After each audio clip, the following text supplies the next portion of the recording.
need the way and the truth and the life. Jesus is the way. The Christ is the truth. And that's beautiful. But what are you going to do about it? What does your life look like? How will they know? Will they know because of what you say, or will they know because of what you live? That's the thing. In other words, this isn't something I can get through an intellectual process. It's great to memorize your mission statements and your affirmations. It's great to take the classes and read the books. There are people who think I can get to spirituality if I just repeat these affirmations over and over again and over and over again and over and over again until everyone else leaves the house over and over again.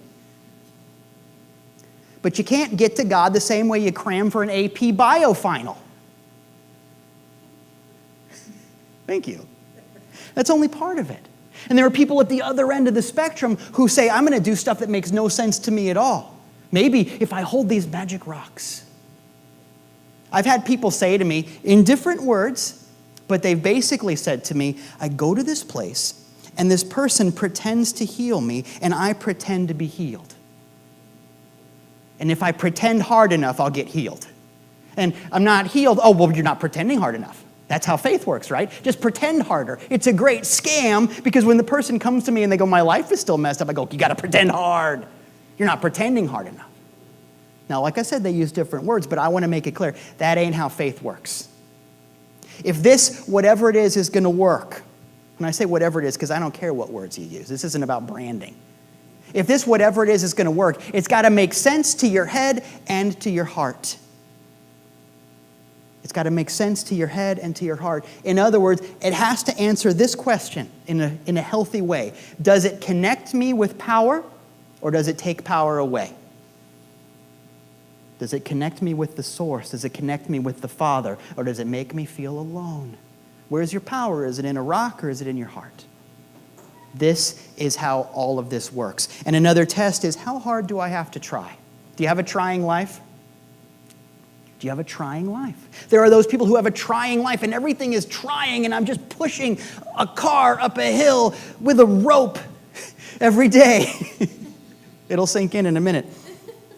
There are those people who live lives that way and they think that's a virtue. There are people who try to cheat through life and there are people who just, it's all sweat. One of my great spiritual teachers, Yoda, said, do or do not, there is no try.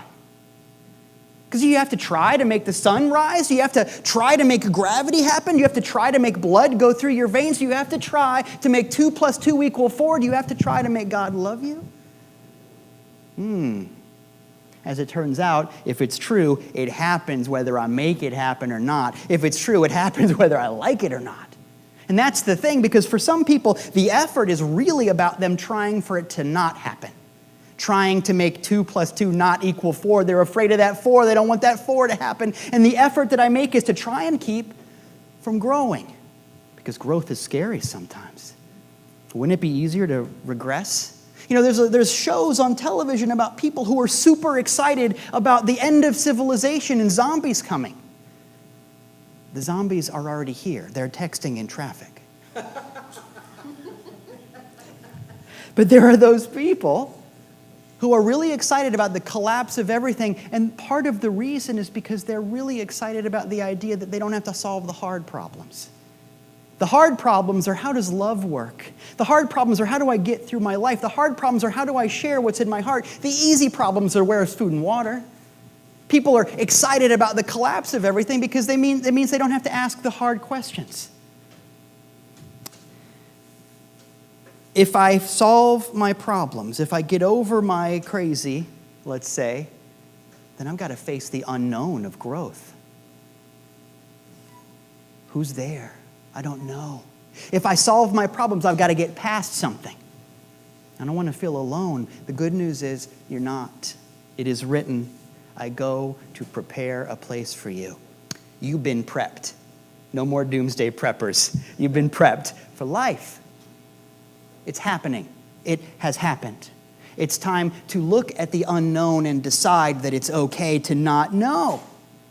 Previously, we've had other questions like, who do you think you are and what do you see and all of that, and they're beautiful. But the question for today is, what will you live? The way and the truth and the life what will you live?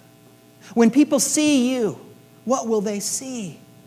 Do you have to go tell everybody the good news of whatever it is that is the good news to you? They just slam the door in your face. They don't want to read your pamphlet. Trust me. I've handed out a lot of pamphlets. I've had a lot of them handed to me. Nobody wants to read your pamphlet. Show them. Show them what love looks like. What will you live? Ask yourself today, will they know what I believe in by how I act, or is it an act? What will I live today? The thing that will connect head and heart and life for you, the thing that will connect you with God, the thing that makes you in touch with your source with a capital S, that finds love for you so you don't have to try anymore, is the answer to that question. What will I live? Nothing else matters. Set it free. Because after all, freedom is a choice. Thank you very much.